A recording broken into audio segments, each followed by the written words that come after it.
So this is the first campaign. We'll give you a little bit of background, Mike, since you're So this is a story-driven game, and there's lots and lots of flavor text as well going on. So we can read through the flavor text as well as we go, right? Yep.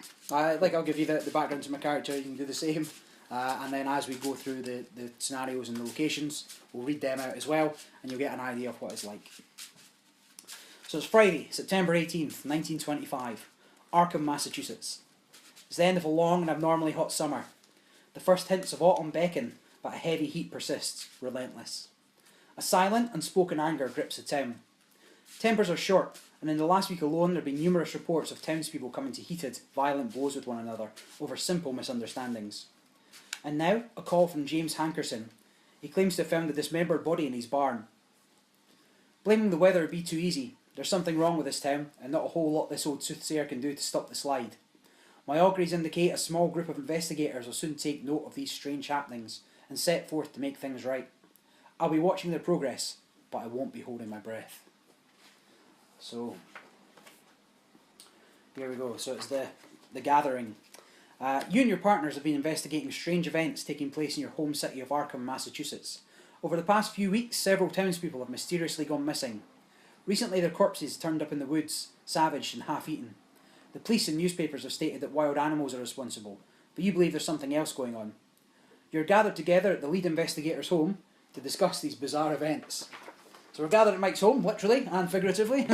Mike, this is your home. Great to be here. I'm scared and I want to go home. Shit. What's going on, Mike? It is late at night. You are holed up in your study researching the bloody disappearances that have been taking place in the region. A few hours into your research, you hear the sound of strange chanting coming from your parlor down the hall. At the same time, you hear dirt churning, as if something were digging beneath the floor. Dun dun dun. But... As you leap to investigate, the door to your study vanishes before your eyes, leaving behind only a solid wall. You're trapped inside your study until you can find another way out. Whoa. Holy shit. Right, so that's never happened before. So we're effectively, we're in your study, so the location, you're investigating the strange events occurring in Arkham for several days now. Your desk is covered in newspaper articles, police reports and witness accounts. So locations start face down. You'll see a little lock symbol at the top. Again, I don't know if that's possible to see. And those are, you don't know what's on the other side. There are multiple times where there are several versions of a location. You'll have one in play, you won't know what one it is. So when you're replaying that scenario, it could be different every time. Whenever an investigator goes to there, or starts there in this instance, you flip it over and see what happens. The door to your study has vanished. Ah. Now. And the door is gone. There's different art. Whoa. Whoa. Wait, is it? No. No, I think I made that up. I made that up. Yeah, Mike made that up. He's full of nonsense. The door was actually gone the whole time. Let's just pretend you're right. But that would have been cool. That'd be cool. FFG paying it. Someone watching?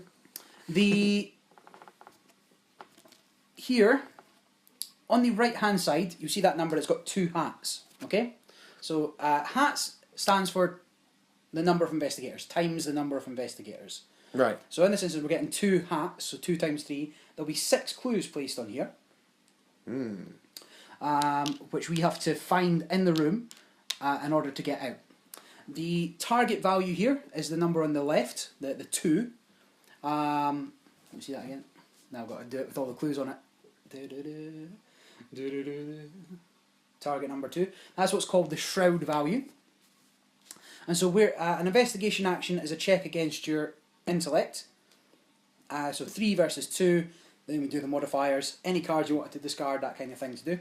And then, excuse me, in order to progress, we need all 6 of these clues on here. So when we get them, we can, as a team, we can spend them to progress the story. Now, I think I know the answer to this question, Barry, because I'm pretty sure it's the same in almost all of these kinds of LCGs. But can I take the same action twice in a round? Yes. Oh, you can? Oh, you can take it as many times as you want. Okay. That's not the answer I was expecting. That's good. That's good. Yeah, so you can take 3 resources, you can draw 3 cards, you can investigate 3 times. All of it. With your investigation of 5 as a base value, I might just do a lot of investigating. I am the lead investigator, after all. Investigating this, investigating that, general investigation. Figuring all this stuff out. But as the lead investigator, you're actually going to start, which isn't handy. We'll help you through. As the lead investigator, I should probably introduce myself. Ah, yes. Daisy Walker. I am Daisy Walker, the librarian, as you can see. As a respected librarian at Miskatonic University, Daisy had always felt that books were the most important thing in her life. She explored in fiction what she abhorred in life: horror, violence, fear. Then she stumbled across the John Dee translation of the Necronomicon. It was a blasphemous, unholy, and too awful to read. But... I fucked it up. It was blasphemous, unholy, and too awful to be read. But given her studies in obscure and occult subjects, Daisy knew that there was more truth than fiction within the book's pages. She began to wonder what other secrets the restricted collection of the Orne Library held. Dun, dun, dun. It also says here, I know of books so powerful they can rewrite reality. Whoa. Also, I think she looks a bit like Cerise Matthews. If I could be your one and only, stop doing... So, if you wish to roleplay Daisy Walker in a Welsh accent, that'd be great. I don't know who you're talking about. It's reference fail. I'm sorry. Foreigners. They came here, they took our books. Cool, so... Who are you? You have the... Oh, shall we do the... Well, I was going to let you have your turn and Dan could introduce yourself. Let's do it that way then. Okay, so as Daisy Walker in my study, I'm alarmed by the disappearance of my door. I'm going to figure out what's going on. I'm going to do a investigation. Well, double check what's in your hand first, I would suggest. Yeah. There may be something you want to play. Well, I need some resources if I'm going to do that, right? I've got 5. You start with 5.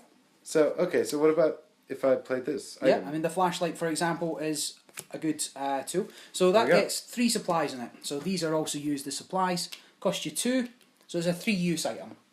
Okay. So I can use it 3 times and then it runs out of batteries. Correct, yeah. Oh, dear. Batteries in the 20s, so not very good. Yeah. Oh, sorry, I thought you were trying to bin it. I'm trying to bin it, yeah, I'm going to get rid of it. No, we need to use it. I need that for discovering things. There Yeah. we go, that's the flashlight there. Now you'll also see in the bottom corner, just where Mike's finger is, there's a hand symbol. Yes. There's a limit to what you can have equipped at a certain time. You have 2 hands, 1 body, 1 accessory slot. You can have 1 ally. So in this deck there are people you can call upon to help you during your investigation. And... So I wouldn't normally ask, but this is a Cthulhu game. Is it possible to get more hands? Yes, but not in the way you're thinking. Okay. You'll find that if you have a certain item that will allow you to carry more. Okay. Is it a robot helper? It's not a robot helper from the 1920s. Yeah. Okay, good. So now I've got my flashlight. Does equipping that take an action? So that is 1. Playing a card, an event or an asset takes 1 action. But then that gives you a new action, which is the same as investigate, but it gives you a much easier target number. Right. Do we think I need that? No. So in here there are only 2 out of 16 tokens that you'll fail on. Yeah, so I'm feeling pretty confident. Yeah. But later on when we're in sort of a darkened room, that flashlight will probably come in quite... So I should probably save this for when we get lost in the dark and things get really bad. Right. You say there's 2 tokens. Is that the -4 in the autofill? The -4 in the autofill, yep. Right, so there's only one -4. Investigators win ties. So if you get a -3, that's still fine. 5 minus 3 is 2. Your target number is 2. It's a success. Well, I'm sure this will be fine then.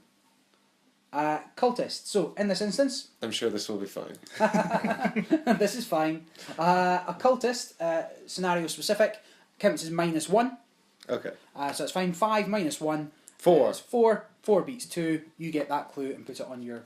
So I take this and yep. I put it over here. And then that token goes back in the bag. So the odds never change. Right, the odds are the same every time. Yeah. And then...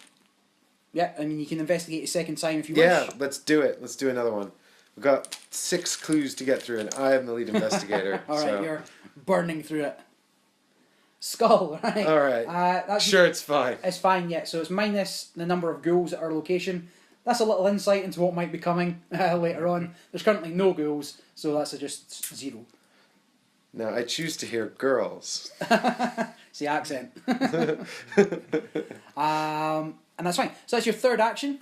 You're going to flip yourself over to your black and white side. You'll see dual coloured. That shows that you've activated this round. And then player will move on to Dan. Why Dan? And not you? Clockwise. Okay, that's just... We're not heathens. Very good.